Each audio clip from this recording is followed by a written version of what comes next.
Ona gũtuĩka rũhonge rũrũ rũkoragwo rũkĩrehera bũrũri ũtonga wa makĩria ya ciringi bilioni 100 o mwaka, rumithio ũyũ wahota gũkorwo hatĩka-inĩ ya gũkundera kumana na ũnyihu wa bataraitha ĩrĩa ĩrakinyĩra arĩmi a mahũa. We have had a shortage of fertilizers for the last 5 months.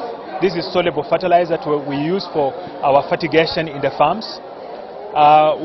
Most of the flower farms are using something we call hydroponics. This is material that do not have any nutrients, and therefore we have to inject in nutrients artificially, and this is only through fertilizers.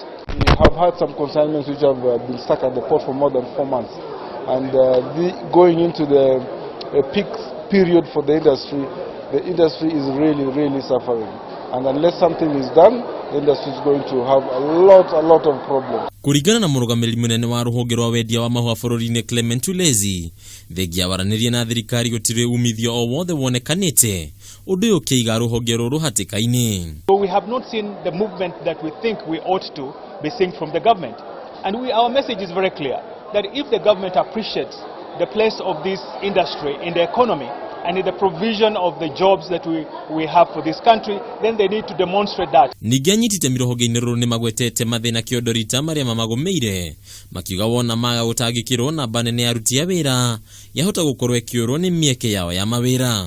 Well, we've got issues like VAT refunds, we've got issues of increased production cost, we've got issues of the cost of electricity. These are all issues that are impacting negatively on this industry. Kwa ihinda rĩrĩ rũhonge rũrũ nĩ rũmwe rwa honge iria ikoragwo ikĩruta mĩeke mĩingĩ mũno ya mawĩra makĩria kũrĩ mbeũ njĩthĩ. Handũ-inĩ ha Kameme TV, rĩtwa rĩakwa nĩ Bataru wa Mwangi.